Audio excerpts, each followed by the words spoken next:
Sedulur, kita selalu ditantang oleh kondisi dan permasalahan.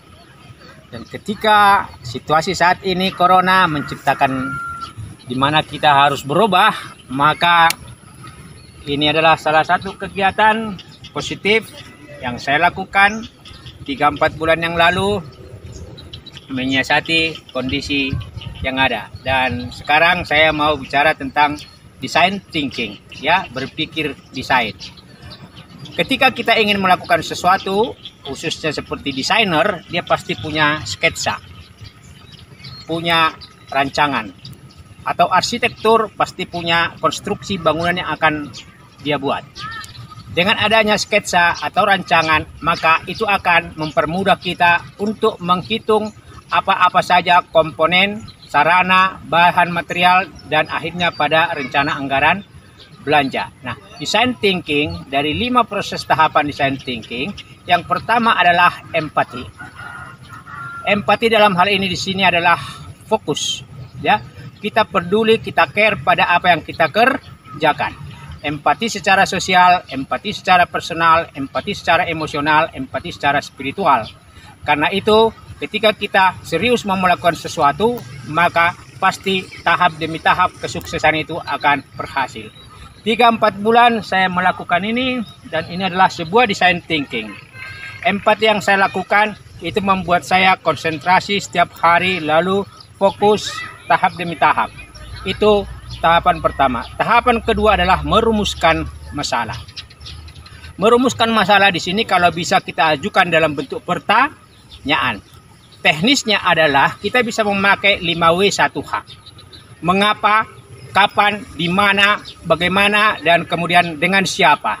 Ya, dengan mengajukan pertanyaan begitu, maka kita bisa membuat rincian detail dari setiap masalah. Jadi akan ada pemetaan masalah, akan ada kemudian identifikasi masalah, kemudian akan ada bagaimana masalah itu diselesaikan, sehingga kita menjadi seorang pemecah masalah yang rasional. Karena apa? Ketika kita melakukan sesuatu kegiatan, itu berarti adalah risiko. Dan risiko selalu mengandung potensi untuk gagal maupun potensi untuk pembiayaan. Oleh karena itu, kita harus menjadi seorang risk taker, pengambil risiko yang rasional dan juga yang objektif. Merumuskan masalah dalam bentuk pengajuan pertanyaan-pertanyaan dengan 5W1H. Seperti yang biasa dilakukan oleh para advokat, hakim, atau apapun, atau jurnalis. Mereka melakukan 5W1H ini dalam breakdown, dalam merinci setiap pokok persoalan yang ada.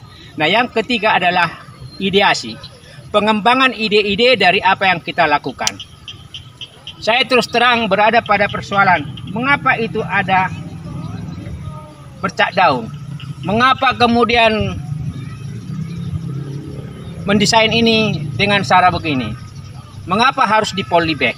Mengapa harus ini? Nah, pengembangan ide dengan bertanya itu akan membuat kita lebih menguasai pokok persoalan, sehingga muncullah ide-ide kreatif, ide-ide alternatif di luar dari apa yang biasa kita pikirkan secara umum. Nah, yang keempat adalah prototype, membuat sampel.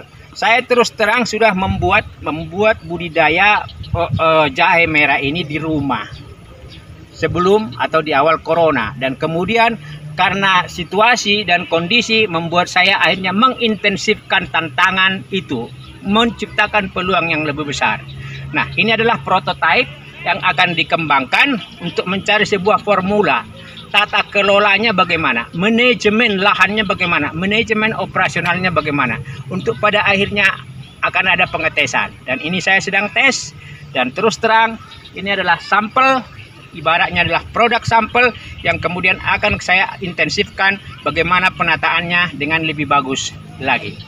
Jadi ini 2000 jahe merah sudah tercipta dari sebuah wacana dan rencana. Karena dilakukan, akhirnya menjadi sebuah fakta. Dengan berpikir desain, maka kita akan bisa menaikkan tantangan dan risiko itu sendiri, sehingga menghantar kita lebih kreatif, lebih menjadi seorang desainer dari kesuksesan tata kelola tanaman pertanian kita. Dan tentu kita akan menggunakan sumber daya alam yang ada, Saya tidak pernah memakai pupuk kimia, saya memakai yang namanya semua rerumputan, dedaunan untuk menjadi kompos, dan itu saya olah. Dan tentu akan banyak hal yang saya pelajari seiring dengan proses. Dan berpikir desain itu tidak pernah linier. Dia lateral, bisa maju mundur, dan bergerak dinamis, bergerak bebas, seperti dinamisnya persoalan kehidupan itu sendiri. Sedulur, ini adalah sharing pengalaman di mana berpikir desain itu akan menentukan cara-cara kerja teknis kita ketika kita melakukan sesuatu. Berpikir desain itu akan membawa kita pada tahapan-tahapan yang teratur, sistemik, sehingga biaya-biaya, beban-beban itu akan terukur dan terencana, sehingga mengefektifkan upaya pencapaian tujuan.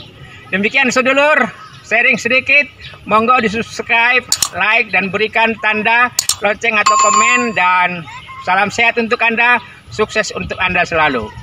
Makasih.